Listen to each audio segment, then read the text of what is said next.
आज आपण बहुगुणी कढीपत्त्याची चटणी बनवलेली आहे।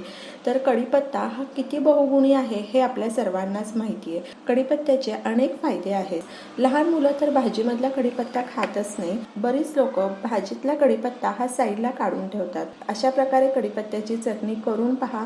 त्यानिमित्ताने कढीपत्ता खाल्लाही जाईल, तेल घालूनही चटणी अप्रतिम लागते। दहीमध्ये मिक्स करूनही चटणी छानच लागते। ही चटणी एकदा व्यवस्थित तयार करून हवाबंद डब्यात ठेवली तर 15 ते 20 दिवस अगदी छान टिकते। तर अशाच नवनवीन चटकदार रेसिपी, पारंपरिक रेसिपी पाहण्यासाठी चटकदार बाय मोहिनीला सबस्क्राईब करायचं आहे आणि बेल आयकॉनवर क्लिक करायचं आहे, म्हणजे नवनवीन व्हिडिओज हे तुमच्यापर्यंत पोहोचू शकतील। चला मग तर आपण चटणी बनवायला सुरुवात करू। तर चटणी बनवण्याकरता ह्या ठिकाणी आपण कढीपत्त्याची पानं काढून घेतलेली आहे। ती स्वच्छ धुवून आणि निथळत ठेवलेली होती। कढई गरम झालेली आहे, त्यामध्ये तेल घालायचं आहे। अर्धी वाटी शेंगदाणे घालूयात। शेंगदाणे आपण मध्यम आचेवर, मंद आचेवर खरपूस असे तळून घेणार आहोत।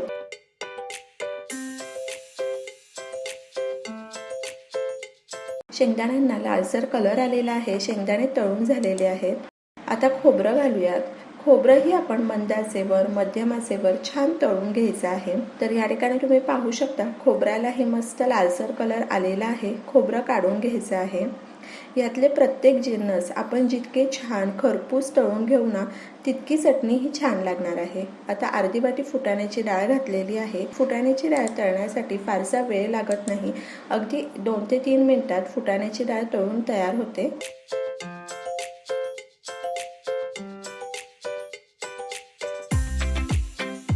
आता कढीपत्ता घालायचा आहे आणि कढीपत्ता आपण मंद आचेवर, मध्यम आचेवर छान कुरकुरीत होईपर्यंत भाजून घेणार आहोत। आणखी 1 ते 2 चमचे तेल घालायचं आहे। कढीपत्ता तुम्ही अशा प्रकारेही छान भाजून घेऊ शकता किंवा तो तळूनही घेऊ शकता।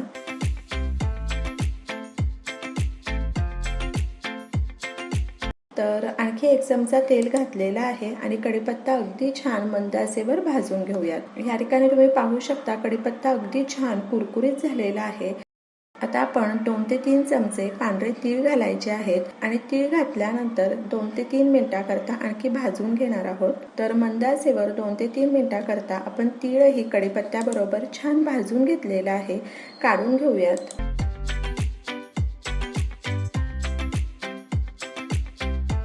1 चमचा तेल घातलेला आहे, त्यामध्ये अर्धा चमचा जिरे घालायचे आहे आणि 4 ते 5 लसणाच्या पाकळ्या टेचून घातलेल्या आहेत। अगदी 1 मिनिटाकरता छान लालसर करून घेऊ आणि काढून घ्यायचे आहे। तुम्हाला हवं असेल तर कच्च्या लसणाचा वापर केला तरी चालेल।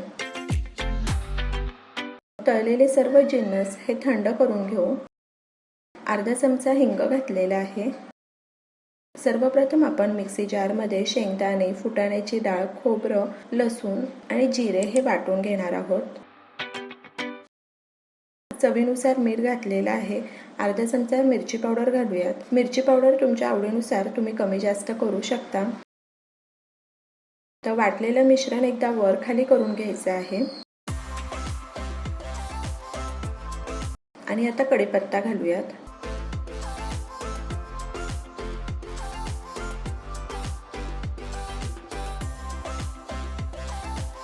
तर या ठिकाणी तुम्ही पाहू शकता कढीपत्ता आपण थोडा रवाळ ठेवलेला आहे आणि या ठिकाणी आपली हिरवीगार बहुगुणी कढीपत्त्याची चटणी तयार आहे। तर अशा प्रकारे चविष्ट बहुगुणी कढीपत्त्याची चटणी तुम्हीही करून पहा आणि मला सांगा कशी वाटली ते।